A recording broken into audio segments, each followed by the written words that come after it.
بسم الله الرحمن الرحیم. سلام دوستای عزیز، انشالله که صحتمند و سرحال باشیم. به چینل آموزش تکنولوژی با من نثار احمد میراج خوش آمدید و ما با یک آموزش مفید دیگر در خدمتتان هستم. قبل از شروع آموزش اگر چینل ما را سابسکرایب نکردین لطفا سابسکرایب بکنید. خب دوستای عزیز، ویدیو امروزی ما در مورد بوتیبل کردن فلش است که چطور میتونیم فلش خود بوت بکنیم. قسمی که شما میدانین در عصر امروزی بیشتر مردم به خاطر اینستال کردن ویندوز در کامپیوتر خود از فلش استفاده میکنن. پس بر این منظور باید اول فلش خود بوتیبل بسازیم، بعدا ویندوزی را که مد نظر داریم او را داخل فلش خود کپی کرده و از طریق فلش میتونیم کامپیوتر خود ویندوز انستال بکنیم. به خاطر بوتیبل کردن فلش طریقه های متعددی وجود داره. حتی بعضی سافتویرهایی است که ما میتونیم از طریق از اونا فلش خود بوتیبل بسازیم. اما در این ویدیو ما یک طریقه بسیار ساده را براتون مد نظر گرفتیم بدون استفاده از کدام سافتویری. ما فلش خود از طریق CMD بوتیبل خود ساختیم. پس این ویدیو را تا آخر تماشا کنید که جای برایتان مشکل پیش نیاید. پس بیایید که شروع کنیم. خب دوستا، قبل از اینکه به طرف بوتیبل کردن فلش بریم، یک چیزی را باید براتون بگویم که فلشی را که میخواین استفاده بکنین باید داخل از او چیزی نباشه. یعنی فایلایی که اگر داخل از او کدام فایلی دارین، ابتدا فایلایتان کپی بکنین در هر درایوی که میخواین، بعد از او میتونین این پروسس بوتیبل پیش ببرین. چون در جریان بوتیبل کردن فلش ما قرار است که فلش خود فرمت بکنیم. پس تماما دیتاهایی که در داخل فلش وجود می داشته باشه اونا همه ایشان دلیت خواهد شد.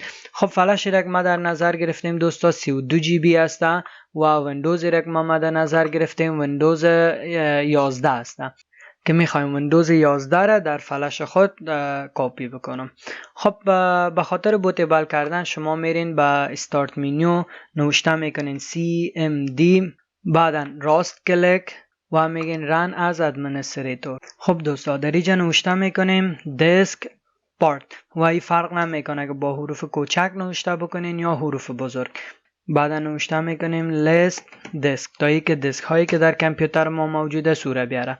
خب قسمی که شما میبینین دیگه یک معلومات را برای ما آورده دوستان که دسک هایی که در کامپیوتر موجود است اونا را برای ما نشان داده.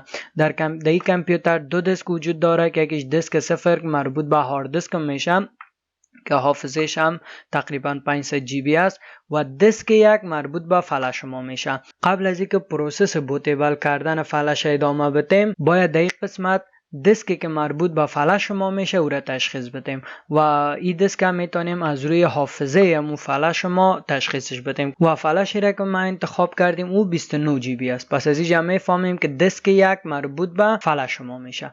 بعد نوشته میکنیم select disk یک، یعنی دسک اولی که مربوط به فلش ما میشه امور انتخاب شوه.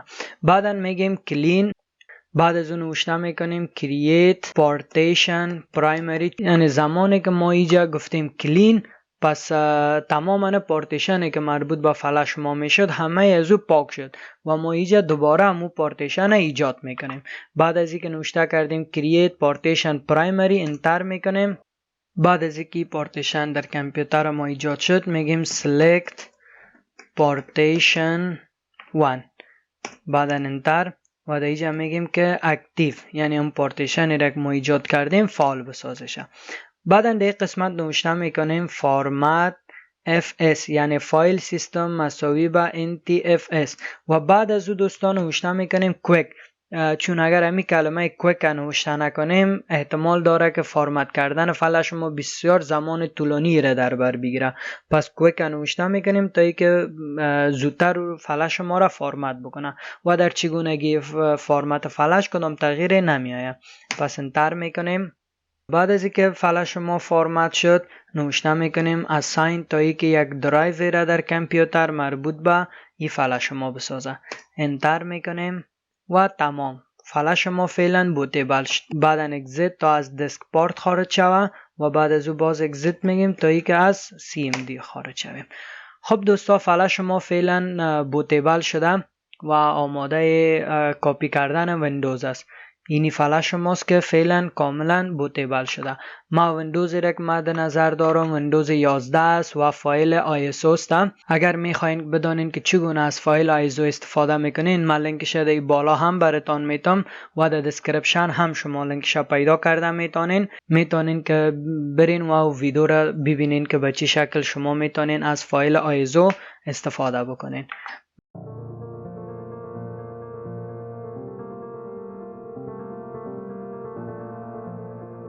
خب دوستایی تماما فایل ویندوز ما است. تماماش انتخاب کرده راست کلیک و سنتو مستقیم داخل فلش خود میرم کپی میکنم.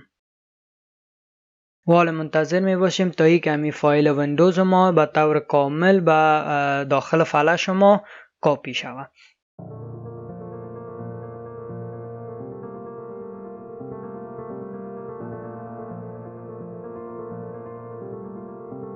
خب دوستا قراره که شما میبینین تماما فایل های ویندوز ما به داخل فلش کپی شد و حالا ما میتونیم که کامپیوتر خود از طریق فلش ویندوز بزنیم. خدا کنه که این آموزش کاملا فهمیده باشین و اگر بازم کدام قسمتش نفهمیده باشین پس در پایین در کامنت نوشته کرده برایم بگین و من حتما جوابش براتون میتم. انتقادات و پیشنهاداتتان را نیز در قسمت کامنت ویدیو فراموش نکنید. خدا کنه که ویدیو هم خوشتان آمده باشه و اگر خوشتان آمد لایک کنید و اگر سابسکرایب نکردین لطفا سابسکرایب هم بکنید. تا آموزش بعدی الله نگهدار.